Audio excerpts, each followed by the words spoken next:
Je veux chanter la rédemption et le pardon qui couvre les fautes et de tout ce que le Seigneur a fait pour moi sur la croix.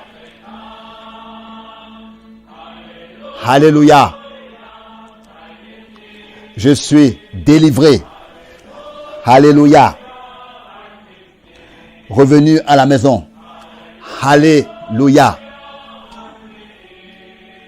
Je suis sauvé par Jésus.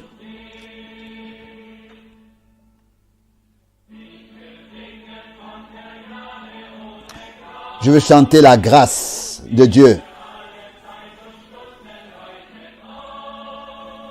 qui est suffisante pour toujours.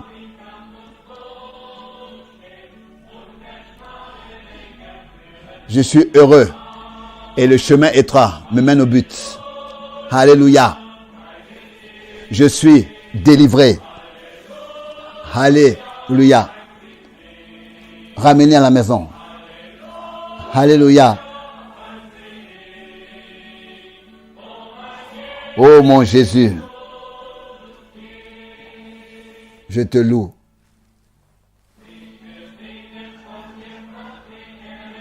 Je veux chanter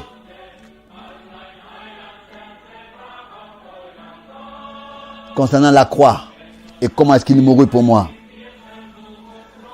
et tout ce qu'il a fait pour moi. Et il est le vainqueur sur toutes choses. Alléluia. Je suis sauvé, délivré. Alléluia. Ramené à la maison. Alléluia. Oh mon Jésus.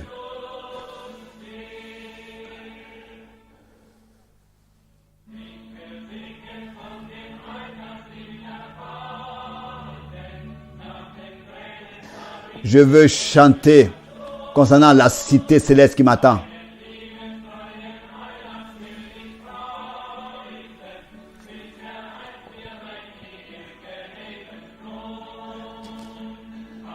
Un jour, il nous accordera la couronne de la vie. Alléluia.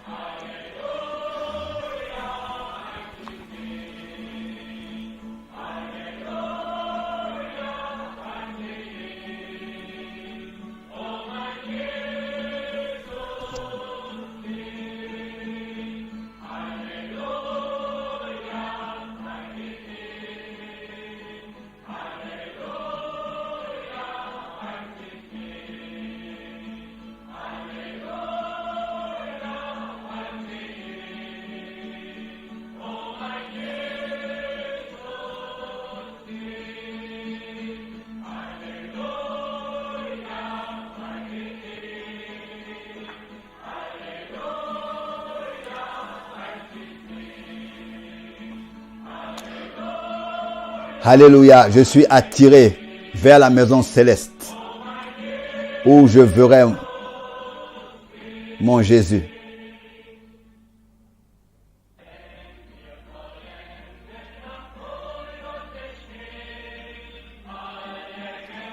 Quand nous serons achevés devant le trône et nous verrons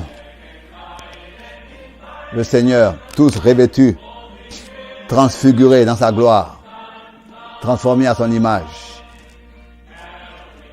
transfiguré glorieusement, alléluia, transfiguré glorieusement, alléluia.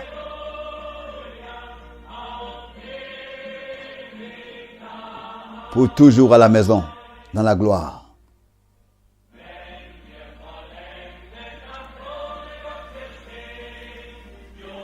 Quand nous nous tiendrons devant le trône de la grâce, devant le trône,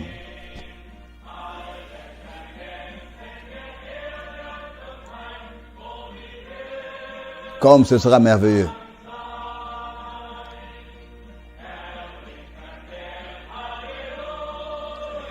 Alléluia. Transfiguré glorieusement. Alléluia.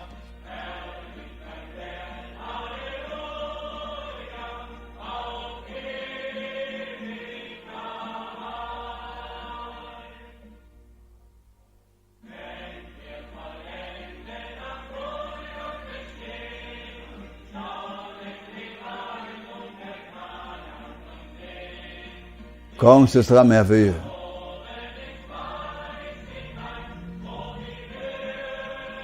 Comme ce sera glorieux. Transfiguré glorieusement. Alléluia. Transfiguré glorieusement. Alléluia.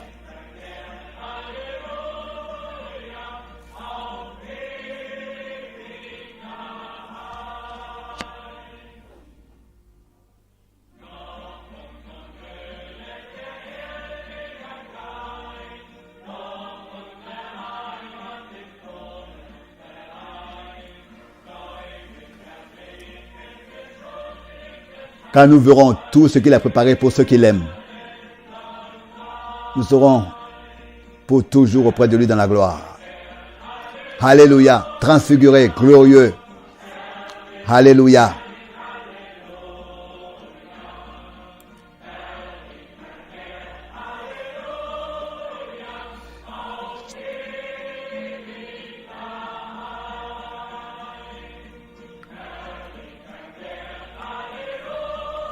Transfiguré, alléluia.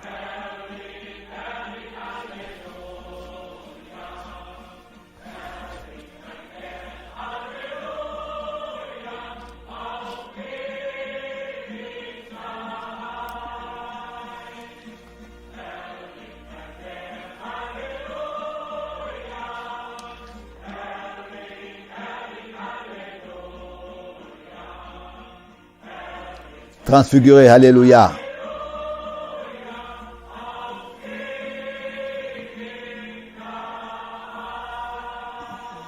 Éternellement à la maison. Merci et remercié soit le Seigneur pour le grand privilège que nous avons de pouvoir être ici ce soir et de pouvoir adorer en esprit et dans la vérité. Beaucoup adorent, mais ils adorent en vain. Le Seigneur dit lui-même, c'est en vain que vous m'honorez en donnant des préceptes qui sont des commandements d'hommes. À quoi est-ce qu'un culte sert? À quoi est-ce qu'une adoration sert? À quoi est-ce que ça sert de chanter et de prier si tout a été en vain? Si à la fin du parcours de notre vie, la grande déception a lieu, à quoi est-ce que alors ça a eu pour sens et objectif? Et c'est ainsi que nous comprenons les paroles de notre Seigneur toujours plus profondément et mieux qu'il a prononcé dans l'évangile de Jean, le chapitre 4, au verset 24. Car ce sont là les adorateurs que le Père demande. Dieu est esprit et il faut que ceux qui l'adorent, l'adorent en esprit et dans la vérité. Des gens qui sont pénétrés par l'Esprit de Dieu, par les vérités de la parole de Dieu. Des hommes à qui Dieu a parlé ont alors le droit de nouveau de l'adorer et parler avec lui. Tous les autres qui ne prêtent pas l'oreille à Dieu et à sa parole, Dieu non plus ne prête pas l'oreille à leur prière.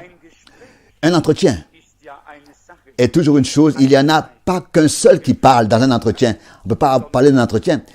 Mais le mot lui-même entretien veut dire que pour un entretien, il y a au moins deux personnes. Si ce n'est qu'on parle, qu'on soit fou et qu'on parle seul. Mais un entretien est toujours, l'un écoute l'autre. Et l'entretien que nous avons avec Dieu dans la prière et l'entretien que Dieu a avec nous par sa parole vont ensemble. Et seulement ceux à qui Dieu vraiment par sa parole a parlé, avec qui Dieu a parlé par sa parole, ce sont ceux-là seulement qui peuvent de nouveau parler avec lui. Et ils prêtent l'oreille à leur prière et il les bénira.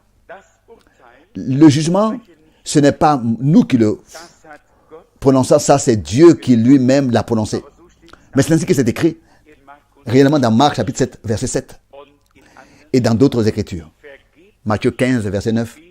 C'est en vain qu'ils m'honorent, en donnant des préceptes qui sont des commandements d'hommes. Parce qu'ils ont fait des préceptes d'hommes, des commandements d'hommes comme les préceptes.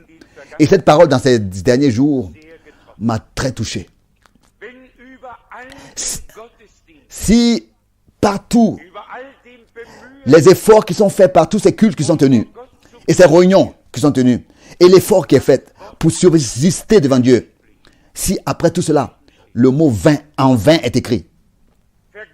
En vain ont été toutes les réunions dans lesquelles les hommes ont parlé. En vain, chaque réunion dans laquelle Dieu ne peut pas parler avec nous. Et alors, cela devient toujours plus important pour nous, ce que cela signifie que Dieu, dans cette dernière génération, a directement parlé avec nous. Par sa parole qu'il l'a déterminé pour ce temps. La parole de Dieu n'est pas la fantaisie d'un mystique. Les fantaisies. La parole de Dieu est la révélation de sa volonté et de sa parole par le Saint-Esprit. C'est de ça qu'il s'agit. Et ça, nous l'avons dans ces jours, par la grâce de Dieu, compris et entendu. Vous savez, mes bien-aimés, on peut porter un jugement correct sur ces choses et apprendre à estimer cela quand parfois on est parmi des personnes qui ne peuvent pas croire ce que Dieu a dit dans notre temps et qui peut-être ne savent même pas que Dieu a parlé dans notre génération. Vous savez, j'étais 2 week-ends l'un après l'autre à Londres, le 12 et le 13, et ensuite le 18 et le 19. Et après, en Autriche, j'étais en Autriche, à Vienne, à Salzbourg et dans d'autres villes, et je suis revenu à Zurich. Mais justement, ce que j'ai vécu là-bas, le 18 à Londres était très, m'a saisi très profondément. Et je crois que pour tous ceux qui étaient présents, ça a été le cas. Comment est-ce que des hommes, des évangélistes, des pasteurs, des prédicateurs, des gens avec titre et nom, avec des titres et des noms, cherchent les possibilités pour encore une fois apporter l'évangile à l'humanité. Et il était parlé de ce que le monde doit être atteint, le monde entier. Il était parlé de ce que un satellite doit être placé sur l'équateur et que par ce satellite, les programmes doivent être transmis. Je suis toujours intéressé de ce que la parole de Dieu soit prêchée. Mais si je vous dis aujourd'hui que ces programmes-là dont il était question là-bas, ni Dieu, ni quelqu'un qui est éclairé par Dieu n'est intéressé. On ne pourrait pas le croire que de tels hommes, d'un côté, parlent d'atteindre toute l'humanité avec l'évangile, et à tout prix, toute l'humanité doit être atteinte avec l'évangile. Et d'un autre côté, les mêmes personnes veulent présenter ce programme-là avec de la musique d'entretien et avec des informations sportives, avec toutes les choses du monde, accompagner le programme, entourer ce programme pour ainsi lui donner une belle couleur, pour attirer les gens, Vous pouvez bien vous imaginer ce qui s'est passé en moi pendant les quelques heures où j'écoutais ces choses. Sinon, je suis en sueur que en parlant. Mais en prêchant, mais là, la sueur me coulait déjà. J'ai dû enlever la veste que je portais. Et j'ai fait qu'attendre que mon temps soit arrivé pour parler. Je ne veux pas ici entrer dans les détails de ce qui s'est passé, mais Dieu a accordé sa grâce. Justement à ces hommes de la BBC de Londres et de beaucoup, que ce soit l'armée du salut, tous étaient représentés là-bas. J'étais le dernier orateur. Dieu l'a conduit ainsi. Et à ces hommes, à ces gens, en quelques minutes, je leur ai présenté le programme. J'ai pu leur présenter le programme de Dieu. Bien-aimés, il faut être capable d'apporter la vérité humblement, sans orgueil. On n'a pas à mépriser les autres, mais rester sous eux si on veut les aider. Et je dois vous dire que Dieu a secouru, a aidé. Je crois que la lettre est arrivée aujourd'hui par la poste, ou bien hier, qu'il veut envoyer ma prédication à la radio de Chance World à Monte Carlo pour que beaucoup puissent l'écouter, puissent écouter ce qui a été dit. J'ai donné le défi de comparer ce qui a été décidé là-bas dans leur réunion, de comparer cela. Est-ce que cela est en accord avec ce que les apôtres au commencement, au nom du Seigneur, avaient à prêcher? Et j'ai dû aussi mettre l'accent sur le fait que nous vivons dans le temps de la fin, nous vivons à la fin des temps, et que maintenant, il s'agit de ne pas tolérer de mélange, mais d'avoir une prédication de l'évangile claire, pure, selon le modèle apostolique. Tout le reste, nous en avons déjà assez. Et parfois, j'explose et j'élève le ton, mais toujours avec amour, et ça, c'est ce qui est merveilleux. Mais bien aimé, ça, c'est un don de Dieu. Aucun homme ne peut se procurer cela, se donner cela. Le général de l'armée du salut et les différentes personnes avec leurs titres et leurs rangs sont venus, ont dit: frère Franck, est-ce que tu reviendras un jour à Londres? J'ai dit, Dieu voulant, en novembre. Ils m'ont donné leurs adresses. Ils sont venus pour prier, pour la prière. Et ils savaient et ils ont remarqué qu'il y a une différence entre toutes les propositions, les idées, tout ce qu'on parlait. Et il y a une différence entre la directe prédication de la parole de Dieu. Parce que chacun est passé pour donner des propositions, des idées pour atteindre le monde avec l'évangile. Mais bien mes frères et sœurs, cela n'a pas poussé dans notre jardin. Nous ne nous sommes pas donné ça nous-mêmes. Ça, Dieu, par sa grâce, nous l'a accordé. C'est un don de notre Dieu dans ce temps. Et nous aussi, nous serions partis comme tous ces gens, comme tout le reste. Nous aurions marché ainsi. Mais il y a une chose que nous avons remarqué, que beaucoup cherchent.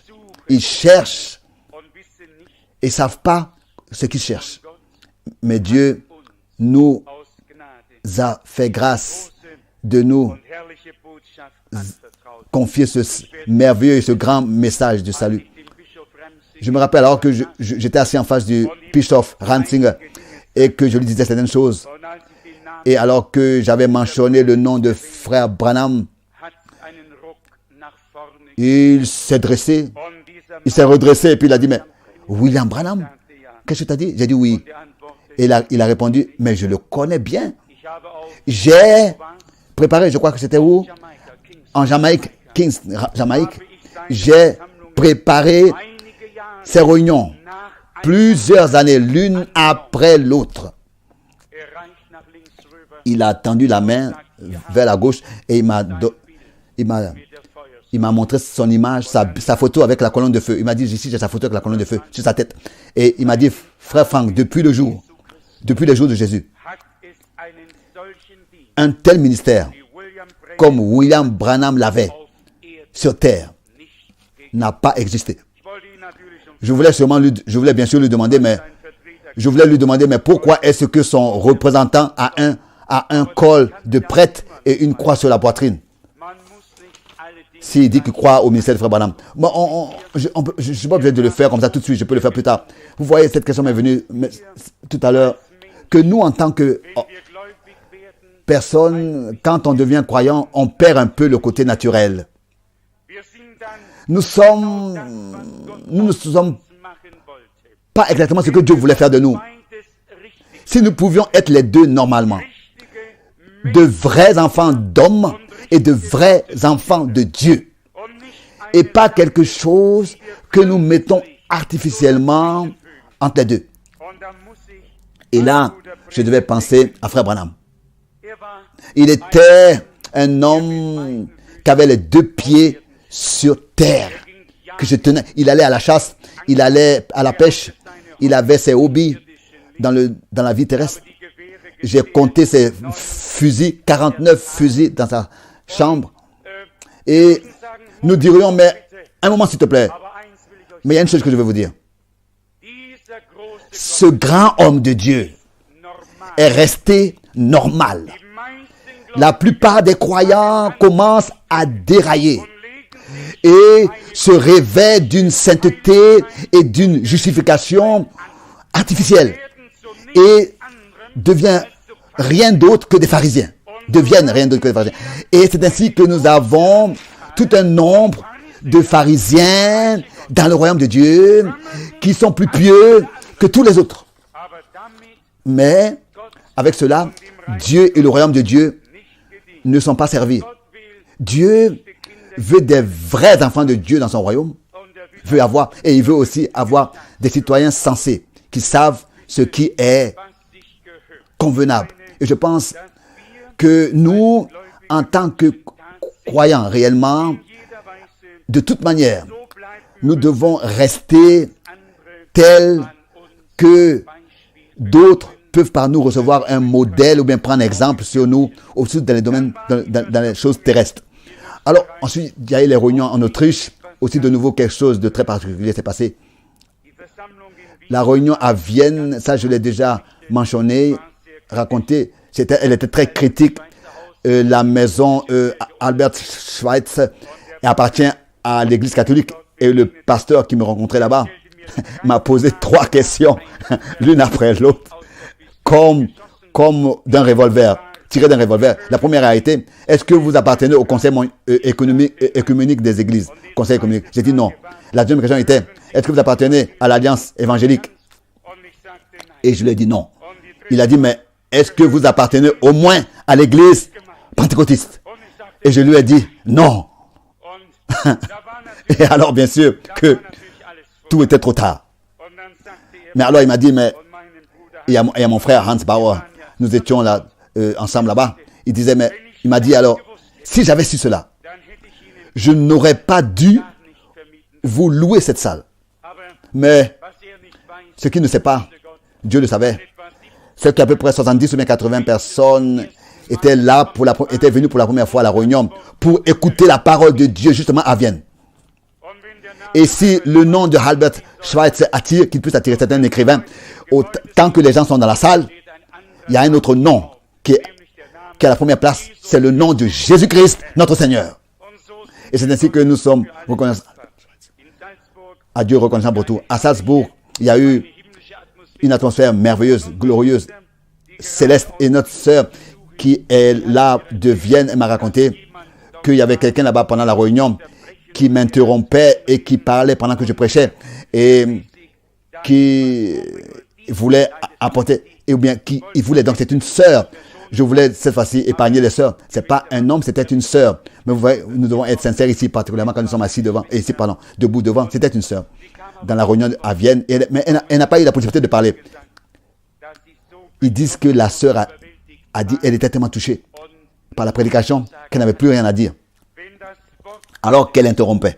Vous voyez, quand la parole de Dieu est prêchée avec véracité, alors il n'y a aucun homme qui peut encore avoir quelque chose à dire, alors que tous puissent l'écouter.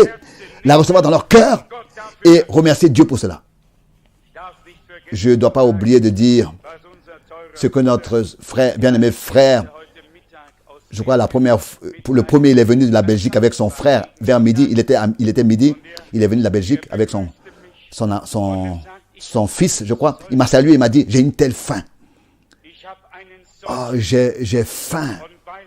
Et parce que c'était justement midi, j'ai commencé à penser à lui faire préparer à manger, quoi. Mais lui voulait dire, j'ai faim de Dieu, de Jésus. Il a même dit, je suis venu pour rencontrer Dieu, le Dieu vivant. Mais bien aimé, ça c'est quelque chose de très merveilleux. Ça c'est quelque chose de merveilleux. Et je pense que tous nous sommes venus pour rencontrer Dieu, expérimenter personnellement Dieu. Nous ne sommes pas venus pour écouter une prédication. Nous sommes venus pour avoir une rencontre réellement avec Dieu. Ce soir, nous avons le souper du Seigneur. Et ça, c'est le mieux adapté pour cela. Pour prêcher la réconciliation, pour nous montrer la réconciliation qui a eu lieu avec Dieu. Et pour nous l'écrire dans nos cœurs. Ce que veut dire la rédemption. Et ce que Dieu, par Jésus-Christ, notre Seigneur, a fait pour nous, à nous et par nous, par sa grâce. Il y aurait beaucoup de paroles qu'on pourrait lire, peut-être même qui devraient être lues, mais nous connaissons déjà la parole. Elle est écrite dans notre cœur, dans nos cœurs. Nous n'avons pas besoin de lire tous des chapitres entiers pour dire à des croyants ce qui est écrit dans la Bible. Ils vivent avec Dieu, ils lisent la parole de Dieu, ils croient à la parole de Dieu, ils l'acceptent dans leur cœur, ils la reçoivent. C'est peut-être raison que nous pouvons nous abréger et peut-être lire simplement quelques écritures qui font référence à ces choses. Le premier dans Galates 6, le dernier chapitre de Galates chapitre 6, verset 14.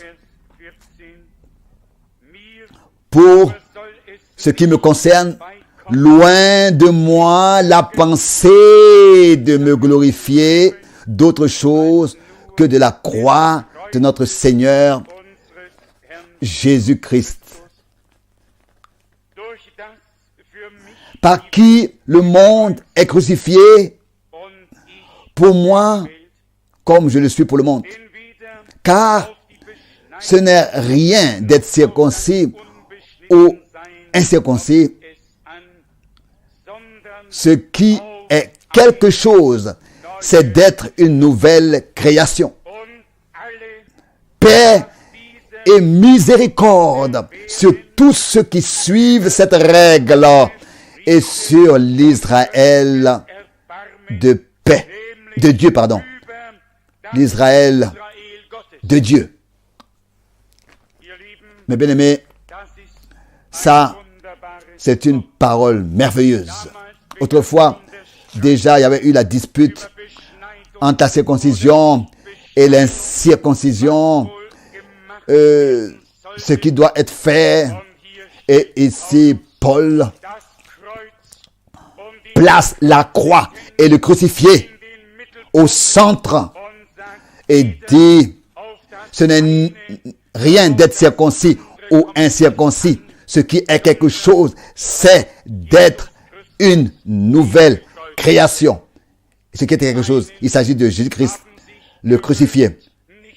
Les uns se sont loués de ne pas être circoncis. Les autres se sont glorifiés d'être circoncis. Les autres se sont glorifiés de ne pas être circoncis. Et chacun pensait pour eux avoir quelque chose.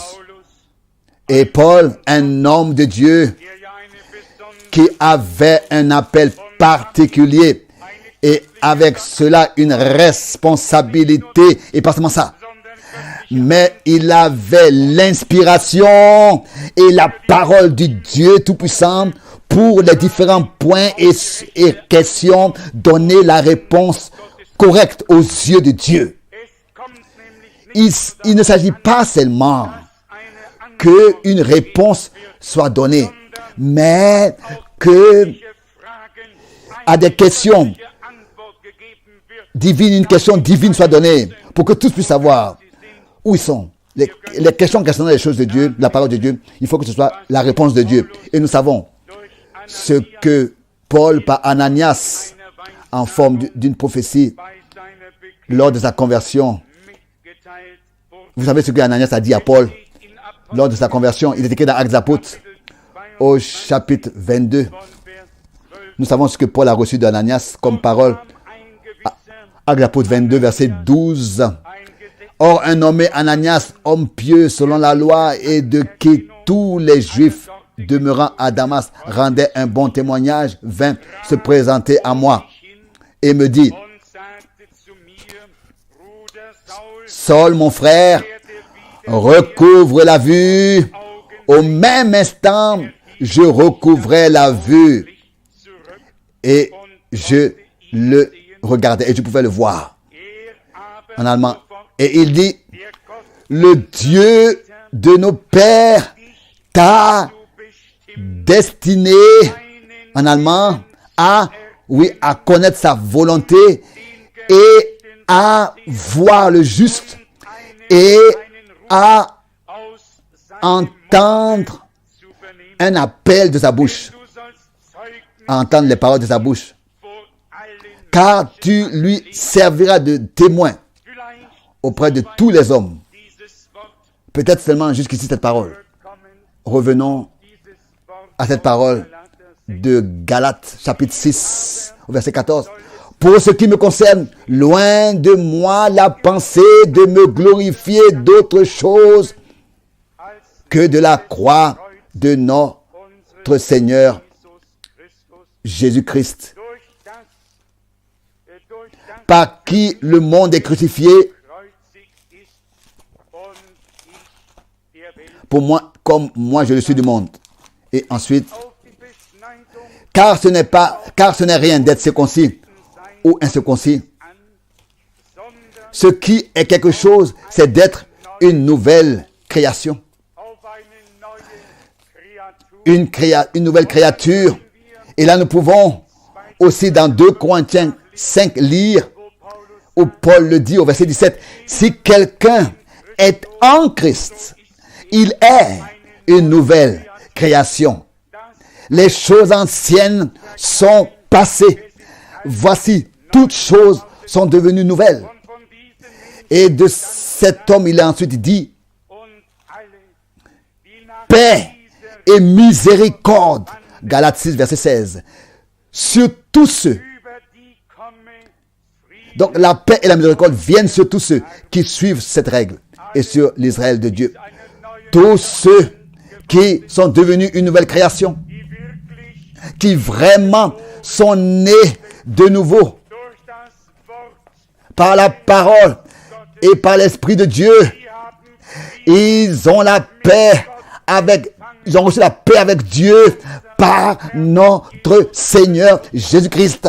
Selon Romains 5, verset 1. Et partout où ils vont, où ils se tiennent, où ils passent, cette paix de Dieu, cette paix du Dieu de paix, par la miséricorde de Dieu qui est venue sur eux, les accompagne.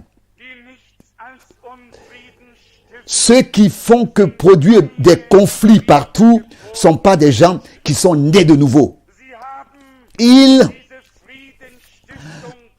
n'ont pas encore expérimenté l'œuvre de Dieu accomplie en Christ qui nous donne la paix. Selon Ésaïe 53 aussi. Peut-être une parole connue de nous tous. D'Éphésiens chapitre 2. À partir du verset 13. Éphésiens 2 verset 13.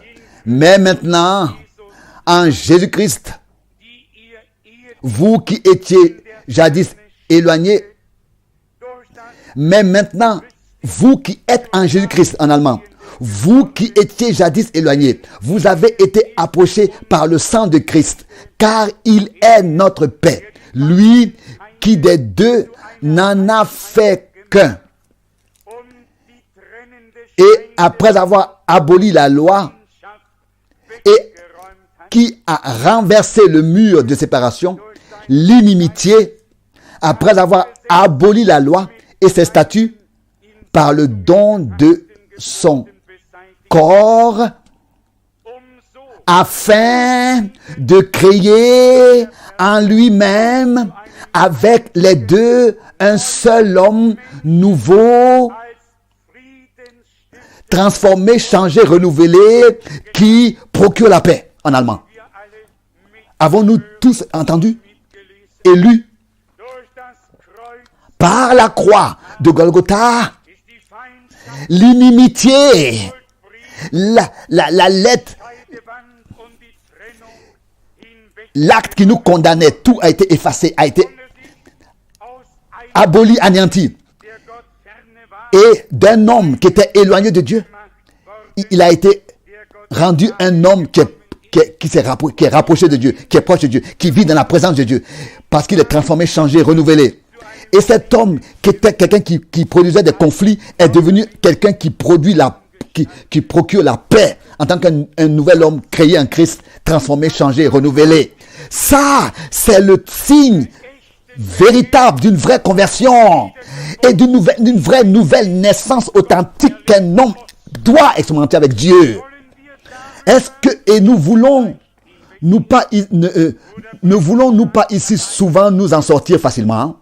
Comme frère Branham le dit dans un passage, que le diable, l'adversaire peut imiter chaque don. Oui, selon l'extérieur, comme ça on peut faire comme si, n'est-ce pas, on planait sur les nuages et subitement maintenant, le visage devient bleu et parce qu'on perd le contrôle de soi et qu'on se met en colère et il n'y a plus de traces de la paix, du Dieu de paix qu'on aurait reçu.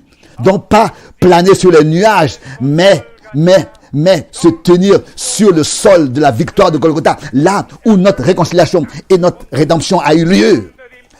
Sous la croix, nous devons prier jusqu'à ce que nous ayons expérimenté Dieu et que nous soyons devenus une nouvelle créature. Cela n'a pas lieu de l'extérieur. De l'extérieur, nous pouvons faire beaucoup de nouvelles choses, changer notre conduite, recevoir des nouveaux enseignements, etc. Non, cela ne servira à rien. Cela ne servira, non. Il a dit, cela ne suffira pas. Il faut que cela ait lieu de notre intérieur, la nouvelle naissance. Donc, ayant anéanti par sa chair la loi,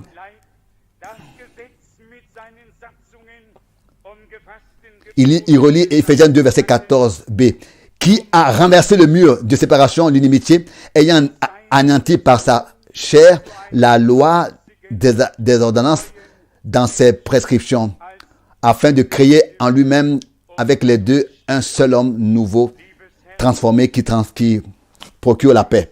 Qui procure la paix. Bien, mes frères et sœurs, posons la question.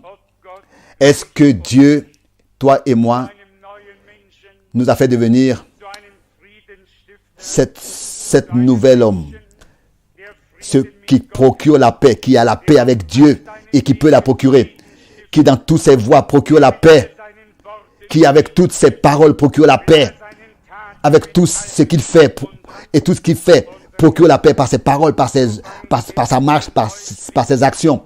Comme il est dit, tant que cela dépend de nous, ayez la paix avec tous les hommes. Si tous nous en veulent, on ne peut pas changer les choses.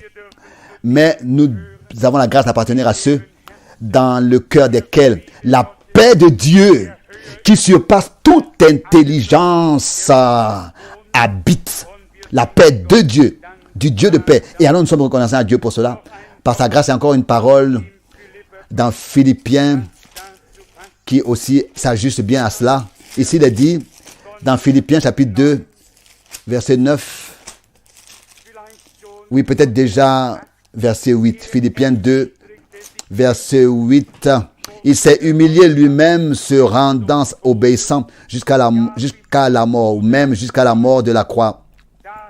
C'est pourquoi aussi Dieu l'a souverainement élevé souverainement et lui a donné le nom qui est au-dessus de tout autre nom, afin qu'au nom de Jésus, tout genou fléchisse dans les cieux, sur la terre et sous la terre, et que toute langue confesse que Jésus-Christ est le Seigneur, pas est Seigneur, mais le Seigneur, à la gloire de Dieu le Père. Lui, il s'est abaissé. Il est devenu obéissant jusqu'à la mort sur la croix. C'est-à-dire que Dieu l'a élevé et lui a donné un nom qui est au-dessus de tout nom. Mais bien aimé, avec la croix et avec d'être crucifié avec lui, c'est là que notre chemin d'obéissance commence avec Dieu. Notre crucifixion avec lui, c'est là que notre chemin commence. Et vous savez, là où notre chemin cesse, c'est là que le chemin de Dieu commence. La volonté de Dieu commence là où notre propre volonté n'existe plus. Le chemin de Dieu commence là où nous avons arrêté nos propres chemins, où nous avons arrêté notre propre volonté, nos propres programmes, où nous sommes arrivés à la fin c'est là que Dieu peut commencer, lui, à agir, à marcher avec nous. Et dans la foi, nous pouvons saisir ces choses, que nous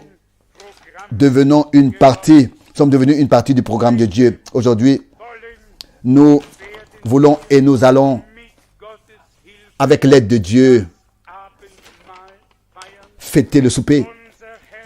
Notre Seigneur a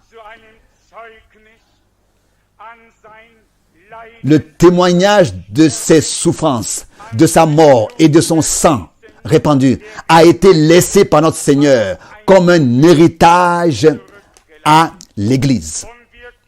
Et nous ne pouvons pas faire autre chose que de penser ici à Exode chapitre 12. Alors que là-bas, le Seigneur, n'est-ce pas, avait fait sortir le peuple d'Israël voulait faire sortir le peuple d'Israël de la captivité. Vous savez ce qui s'est passé? Que les premiers fléaux, les deuxièmes, les troisièmes, les quatrièmes, les cinquièmes, jusqu'au 10e fléau. Et rien ne s'est passé malgré tout. Par tous ces miracles et par tous ces signes et prodiges, le cœur de Pharaon s'est toujours plus endurci. Mais ensuite vint l'ordre de Dieu d'immoler l'agneau. Et avant que l'agneau pouvait être immolé, tout devait s'habiller, devait se revêtir, devait porter leurs souliers et être prêt à sortir. Mais bien aimés, si aujourd'hui nous fêtons le souper, alors ce n'est pas comme ça sans être préparé, où chacun veut rester là où il est et comme il est. Comme c'est écrit dans Exode 12, verset 11, nous voulons avoir le courage de saigner nos reins et de mettre nos souliers. Et nous devons dire, Seigneur, me voici, prends-moi tel que je suis. Nous sommes aussi prêts à sortir. Au moment où l'agneau fut immolé, il n'y a plus de retour en arrière et de réflexion et d'autres signes ou bien d'autres miracles et d'autres prodiges. Il n'y avait que l'exode, la sortie. Mais bien aimé, alors que Christ a effectué et faisait effectuer son ministère sur terre, beaucoup ont expérimenté le pardon et la guérison. Et la foule l'ont suivi. Mais quand sur la croix à Golgotha, le sang a coulé, s'est répandu, et alors qu'il a dit, c'est accompli. Alors il ne s'agissait pas seulement de quelques-uns ici et de quelques autres là-bas qui suivaient le Seigneur, mais il s'agissait de toute l'humanité, dans tous les endroits, dans tous les pays, Sur la croix à Golgotha, il s'agissait d'être prêt à mourir avec le Seigneur, car le sacrifice a été apporté pour tous ceux qui sont prêts à mourir avec le Seigneur et sortir avec lui. Le sacrifice a été apporté à Golgotha, laissant complètement le... Mais il faut qu'en nous, il y ait cette disposition à se tenir prêt à abandonner l'Égypte, à sortir avec le Seigneur pour que le sang du sacrifice ne soit pas répandu en vain. C'est de ça qu'il s'agit aujourd'hui, d'être prêt à sortir, à mourir avec le Seigneur, à sortir avec lui, laissant complètement le monde et l'esprit du monde derrière nous et suivre notre Seigneur. Pas seulement fêter le souper et dire, oui Seigneur, je me rappelle, je prends le souper en mémoire à ta mort. Non, avant que la Pâque soit immolée, il fallait qu'il s'habille, même avec le bâton à la main. Et il devait manger la Pâque avec hâte. Parce que c'était un passage en épargnant du Seigneur. Et l'ange de destruction a mis à mort tous ceux qui n'étaient pas sous le couvercle du sang, par le signe visible en tant que preuve de la mort. Mes frères et sœurs, ça signifie encore Golgotha aujourd'hui pour l'église du Nouveau Testament. Nous devons être prêts à sortir avec le Seigneur, à abandonner le monde derrière nous, avec tout ce qui appartient au monde et l'esprit du monde, et suivre notre Seigneur. Si nous le faisons ainsi, alors Dieu va nous bénir. Alors nous pourrons nous tenir, arriver devant une mer rouge et le Seigneur va la diviser. Alors nous pourrons être dans le désert, arriver dans le désert, et le Seigneur va accorder de l'eau du rocher et de la manne du ciel, comme une pluie. Golgotha a une plus grande signification que nous pourrions la comprendre aujourd'hui comme celle de l'Exode, dans Exode 12, que le Saint-Esprit puisse nous le révéler. D'être prêt à mourir avec le Seigneur et sortir avec lui. Cela doit être prêt. Cela être comme en nous. De laisser l'Égypte derrière nous et de ne plus regarder en arrière. Plus tard, nous lisons du peuple d'Israël qu'ils ont regardé en arrière. Ils ont regretté les oignons de l'Égypte. Et le Seigneur ne leur a pas pardonné ça. Ils sont morts dans les déserts. Parce que ils n'ont pas fait confiance à Dieu. Ils n'ont pas cru sa parole. Mais bien aimés, l'œuvre de la rédemption est une œuvre précieuse, une œuvre merveilleuse, une œuvre sainte de Dieu pour l'homme, pour l'humanité déchue. Une offre adressée à tous ceux qui veulent l'accepter. Mais bien aimés, que aujourd'hui, ce soir, nous puissions le dire. Dieu ne connaît pas d'église avec des inscrits et des adhérents ou bien des membres. Dieu connaît seulement un troupeau racheté par le sang qui se tiendra devant le trône de l'agneau. Et à cette troupe des vainqueurs, des rachetés, nous voulons appartenir, quoi que ça nous coûte. Ça, c'est l'objectif de Golgotha, le sens de l'œuvre accomplie à Golgotha, d'appartenir à cette troupe. Bien, mes frères et sœurs, ne regardons plus en arrière, sinon nous serons comme un pilier de sel et ne seront pas consommables. Regardons, ayons les regards sur Jésus qui suscite la foi et l'amène à la perfection. Hébreux 12, verset 2. Si aujourd'hui, nous prenons part au pain et au vin, et donc au corps et au sang, et pensant au corps et au sang de Jésus, nous voulons dans notre cœur dire, Seigneur, je suis prêt à sortir avec toi. Je suis prêt à te suivre.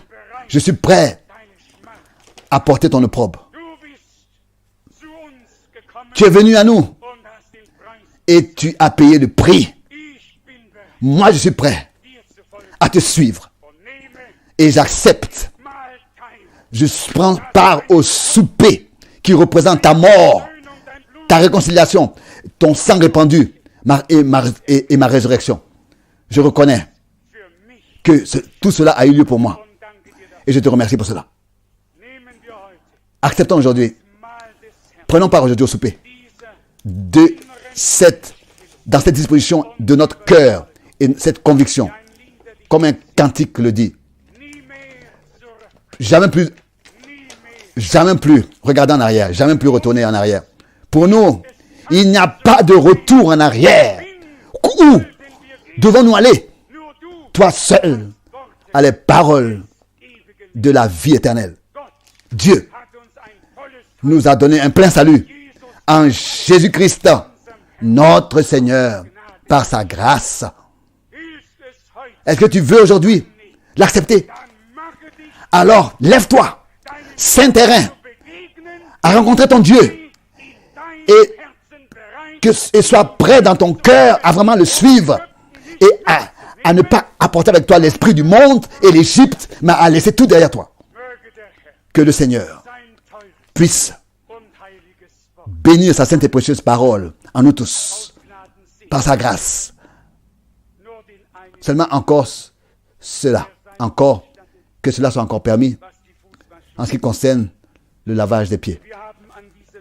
En cet endroit, nous avons reconnu que chaque parole de Dieu est oui et amen.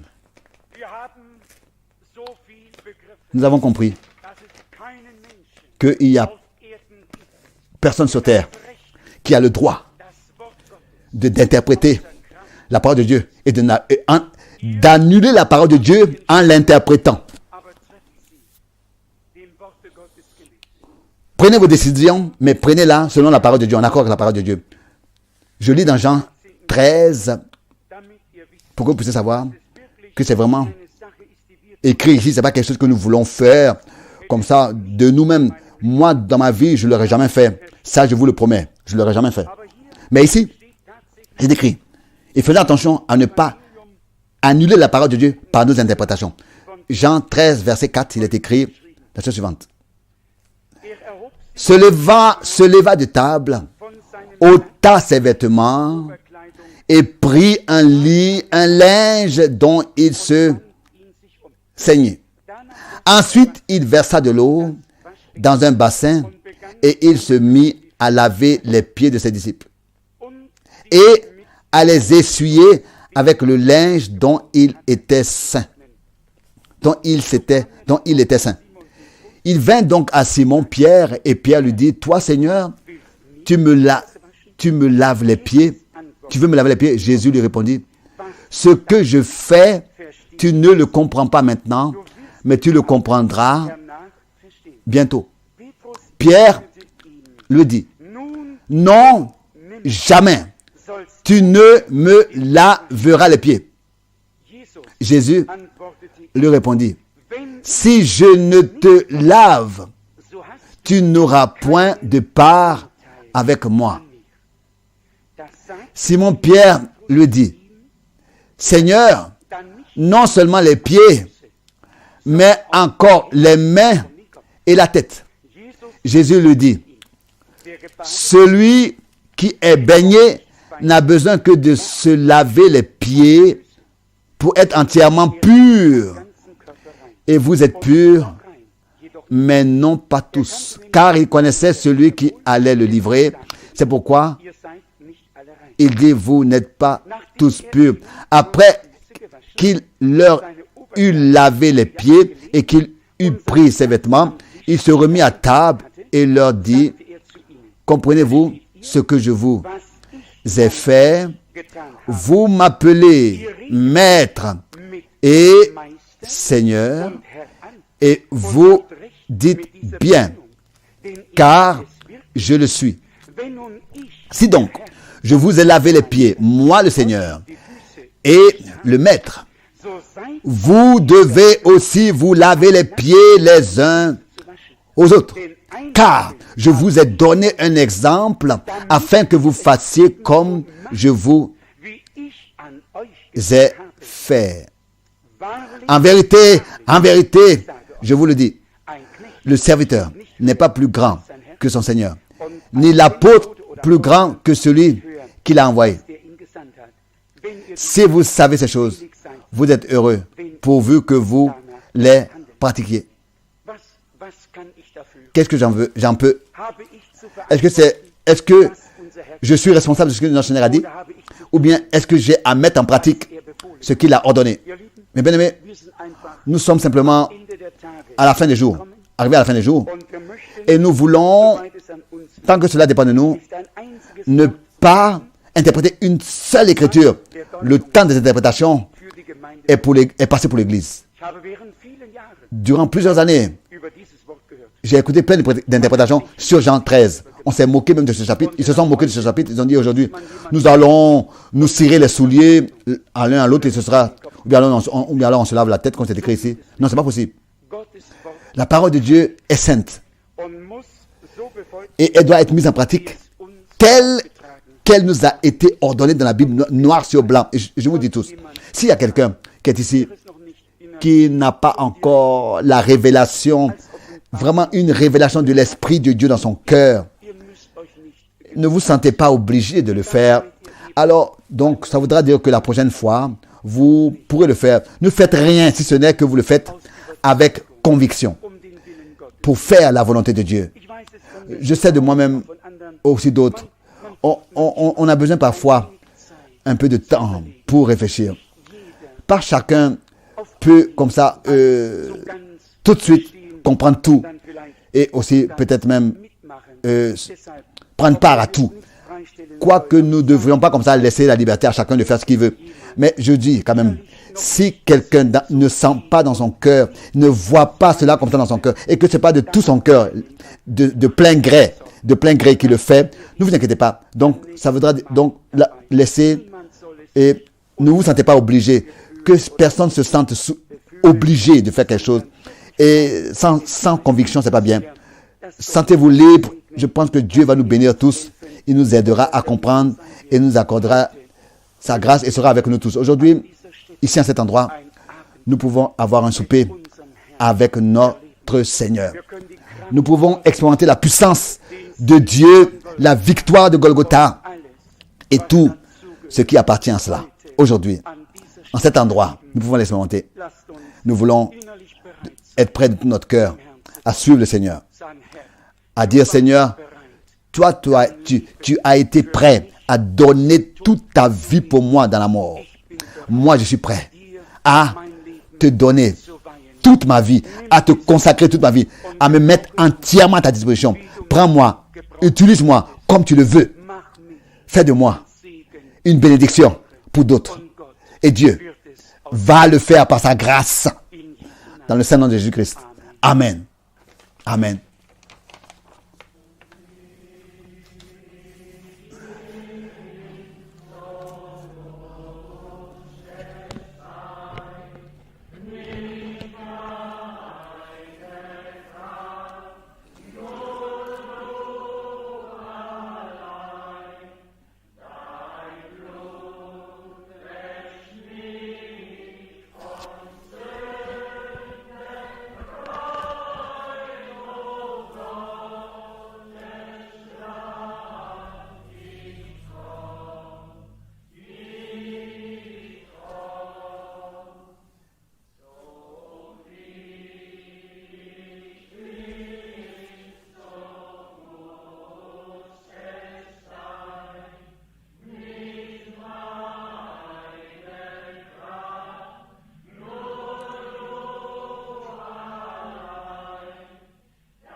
Tout nouveau, tout nouveau.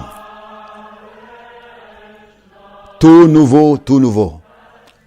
Le sang de l'agneau me purifie et transforme tout et rend toutes choses nouvelles.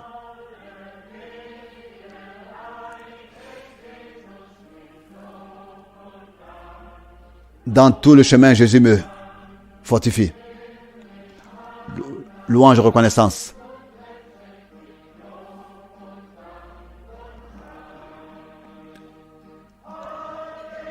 Alléluia. C'est mon chant, mon cantique. Je chante à Jésus toute ma vie. car il a répondu aux besoins de mon cœur. Honneur soit au Seigneur.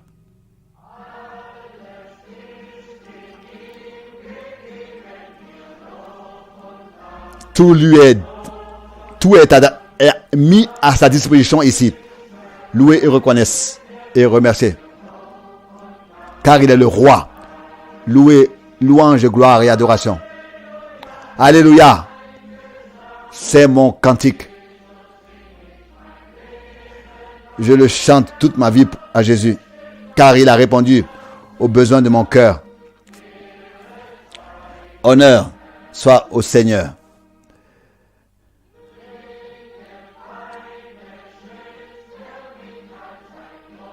Il m'accorde la force et me fortifie en tout temps.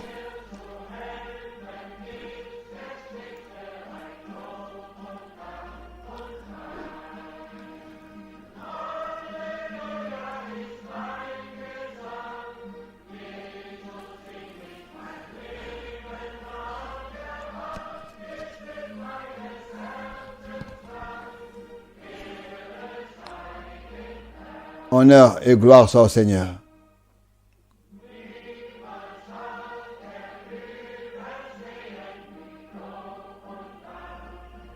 Il ne m'a jamais délaissé et abandonné. Mais remercier et louer soit le Seigneur. Quelle grâce. Alléluia. C'est mon cantique pour toute ma vie, dans toute ma vie. Toute ma vie, je loue et je remercie le Seigneur Jésus, car il a répondu aux besoins de mon cœur.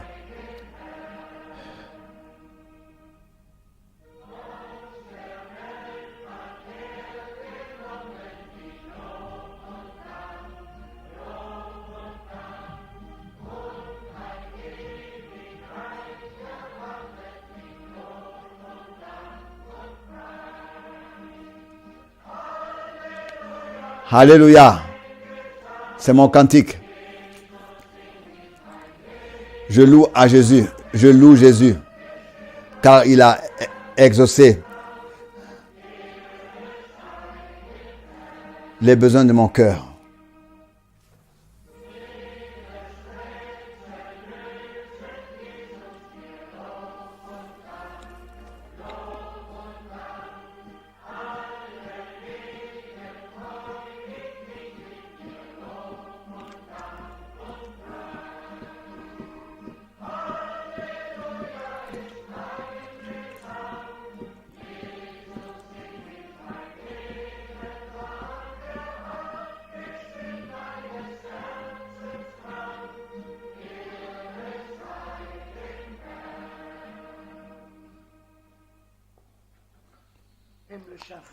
Père Céleste, nous te remercions encore une fois ensemble pour ce soir, pour cette heure, pour tout, Seigneur, ce que nous avons pu faire en ton nom ici.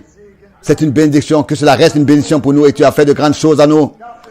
Nous te sommes tellement reconnaissants et nous savons que tu nous conduis dans tous nos chemins de manière merveilleuse, même si parfois nous ne comprenons pas. Mais à la fin, nous allons voir que tout était bien et bon. Loué et exalté soit ton nom. Seigneur, que tu puisses être avec nous. Même si maintenant, nous allons nous reposer.